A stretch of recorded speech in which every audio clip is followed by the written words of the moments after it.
Hi, I'm Yongjie Wang, a third-year PhD student in Nanyang Technological University. It's my great honor to introduce my research work, DualCF, Efficient Model Extraction Attack from Counterfactual Explanations. Recently, due to model and data privacy and computational capacity, abundant machine learning models are deployed in the cloud via machine learning as a service platforms, with only public APIs for remote access. Inevitably, there exists a tension between public accessibility and model confidentiality. On one hand, open APIs should be publicly accessible everywhere and anytime. On the other hand, both the datasets and models are intellectual properties of the owners and should be kept private and confidential. However, the greater commercial value of a cloud model steers adversary to conduct model extraction attack. That is to steal the internal functionality of cloud model to construct a substitute model. With the substitute model, adversary can tamper data to bypass the system monitoring or conduct stronger attacks. Our paper aims to extract the cloud model from counterfactual explanations. Here I introduce model extract attack and counterfactual explanations briefly.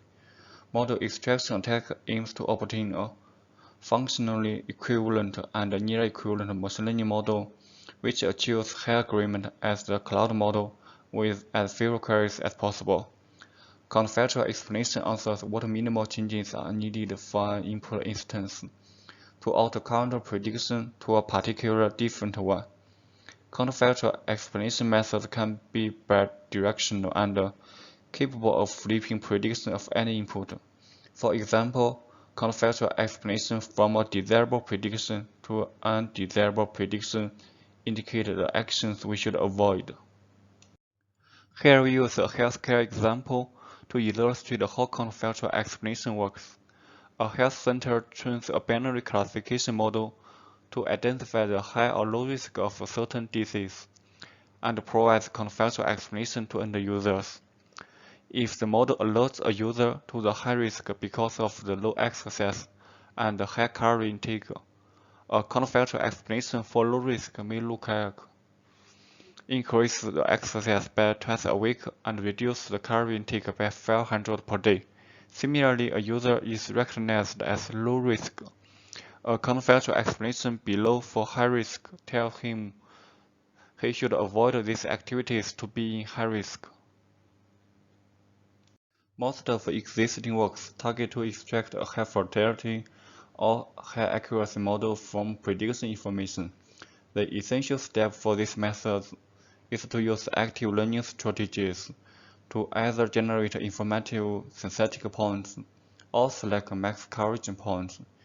Informative points means the data points are close to the decision boundary of the cloud model. Max coverage points means data points should be far distant between each other. A recent study firstly conducts model extraction attack on counterfactual explanations by considering these close to boundary explanations as additional tuning points. But this method suffers from decision boundary shift issue. That is, the decision boundary of the substitute model shifts away from the decision boundary of the cloud model. That's because queries are random sampled and can be far from decision boundary of cloud model, whereas counterfactual explanations are close to decision boundary of cloud model. Queries and counterfactual explanations have different predictions, so substitute model tends to move toward the middle area between inputs and counterfactual explanations to separate them confidently. Here we introduce where this issue comes from. To minimize the cross-entropy loss in classification, the cloud model tends to assign a higher probability on actual class, so the probability density contour lines become denser during training. We can see this phenomenon from these figures, so the search space for counterfactual explanation should be close to decision boundary, even for queries far from it.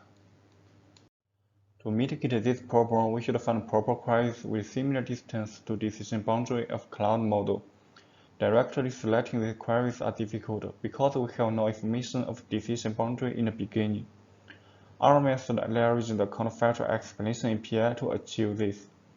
Our method first feeds a query X into API and obtains a counterfactual explanation denoted by C.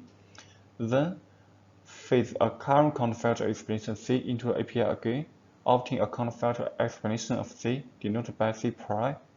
Because C and C prime are counterfactual explanations produced by the same interface, they are both close to the decision boundary of a cloud model, but with different predictions. Here's our algorithm. The G is a counterfactual explanation API, which takes a prediction model F and a query as input and produces a counterfactual explanation. Line 5 obtains an explanation of a query X. Line 6 obtains an explanation of C. Then we merge pairs of C, C prime, and their predictions to form the dataset for substitute model training. We also consider a variant of our DualCF, which takes original training data as well. We name the DualCF-X. Here we use a toy example to compare existing work and ours. The figure A and B show that substitute model decision boundary shifts away from cloud model's decision boundary. Therefore, existing methods had to consider more queries to achieve higher agreement as a higher attack cost. Our method considers CF and CCF intertraining achieves comparable agreement with fair queries. We consider the following baselines. The first two methods only use prediction information, different in how to choose queries. The first baseline randomly select queries. The second baseline chooses most distant samples by call-set algorithm. The third method treats counterfactual explanation as actual data. We evaluate our method on 2 synthetic datasets and 3 real-life datasets, which are widely used in counterfactual explanation research work. We evaluate our method on 2 metrics. The first metric is the agreement. A higher agreement is better for a substitute model from an attack method on the same queries. In our paper, we reported average agreement over 100 runs.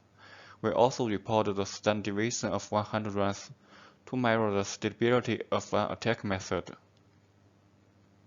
From experiment results, we can see our methods can achieve better agreement when query size is small. The gap decreases when query size becomes larger. From the bottom figures, we can see our methods are less sensitive to sampling inquiries and model initialization. Next, we introduce our ablation studies. The first study is to examine the influence of different architectures of substitute model. From experiment results, we can see the architecture of substitute model doesn't play a critical role in model extraction attack. The next ablation study investigates the probability thresholds for the prediction confidence used in generation of counterfactual explanations. Experiments show the probability thresholds do not have clear influence to our attack algorithm. This verifies our findings that counterfactual explanations are close to decision boundary of cloud model. This study shows that our attack algorithms are robust to common metrics like L1, L2, L1 divided by MAD for measuring the cost between counterfactual explanations and queries. The left figures show attack methods on counterfactual explanation are less sensitive to imbalanced datasets. The right two figures show that CF and CCF in our method should be trained in the same batch. Shuffling will hurt the attack performance.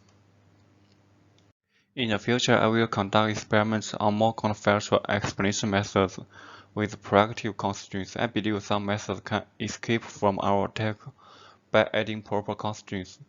In addition, I plan to study how to extend our method to multi-classification or regression tasks. Our ultimate goal is to design counterfactual explanation methods that are less vulnerable to model extraction attack. Here are my references. Thanks for listening.